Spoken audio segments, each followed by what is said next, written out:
aTeam Ministries is intended to help families within the state of Alabama who are going through the journey of pediatric cancer. We saw the needs of families firsthand because we were a family.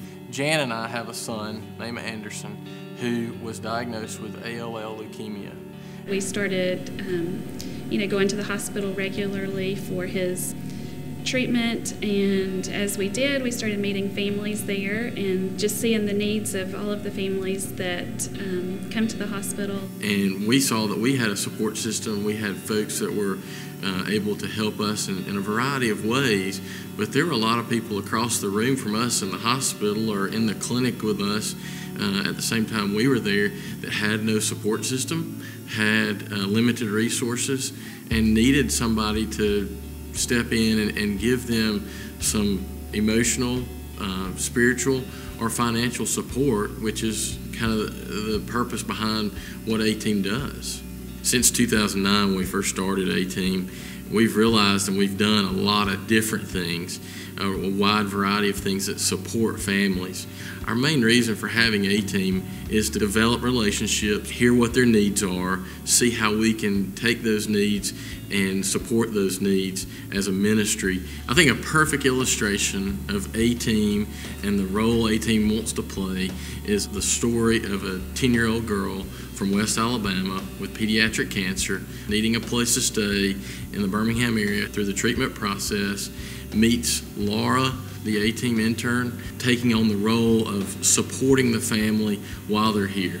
Whenever we moved into the townhouse, and Coleman was getting 5 days of a very strong chemo, and we were staying in the hospital for it, but then we decided, when they got the townhouse, to start staying here because it was a home away from home, and it was so much easier for all of us. Well, Laura is the intern, and she was living in the basement, and she takes care of the townhouse. They were the first people I met here, and Anna Coleman came in, and she was just the sweetest little girl and so happy. Anna Coleman just adores her. They played and watched TV together, and whatever we needed, she would do it.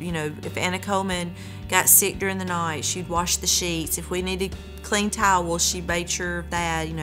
She was just always here. She's such a fun-loving and sweet little girl, so as soon as I met her, we just hit it off. I just love being around them and love being there to support them because I know what they're going through is not easy. And it really took a burden off of us, and plus it gave us somebody to play with and hang out with, and it was just really nice to have someone around, especially her because she's so sweet and caring, and we just love her so much. I know that our relationship, I'm there for them, they're there for me, no matter what.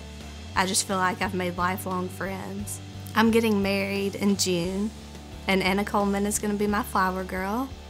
The night Brian and I got engaged, they were actually the first people we called. I asked Jennifer that night if Anna Coleman would be my flower girl. She means so much to me, and I couldn't see anybody else being in my wedding. We don't have family here, and we're so far away. They've really filled that void, and they've wrapped us in their arms and just taking really good care of us. When I think about the story of Laura and Anna Coleman and Jennifer and the family and the relationship that's all been developed, it makes me proud to think of where aTeam has started, where we've come, and looking at where we're going to be going in the future. There's going to be more families that come into Children's Hospital, and more families that need a place to stay, and it would be wonderful to have more people jumping on board with aTeam, supporting aTeam from a financial perspective, supporting aTeam from helping us secure potentially more housing for families to use and to stay, and then being able to support the other programs that have been developed that are not necessarily financially driven, but driven by the fact that you're praying for someone, you're visiting with someone, you're providing a meal for someone. aTeam has only been able to scratch the surface of being able to meet all the needs that are happening with families. It's a level beyond hospital service. The aTeam provides a sense of home in a very uncomfortable situation. We've realized that there's an opportunity, there's a mission for our family to support aTeam Ministries long into the future and help be a part of the process to ensure that when families go through this like we have, they have the support that they need. God has called us to be able to take on this ministry to relate to families who are going through the pediatric cancer journey because we are one of them. We need to continue to use aTeam as a mechanism of supporting families get through the journey that they're dealing with their son or their daughter who has cancer.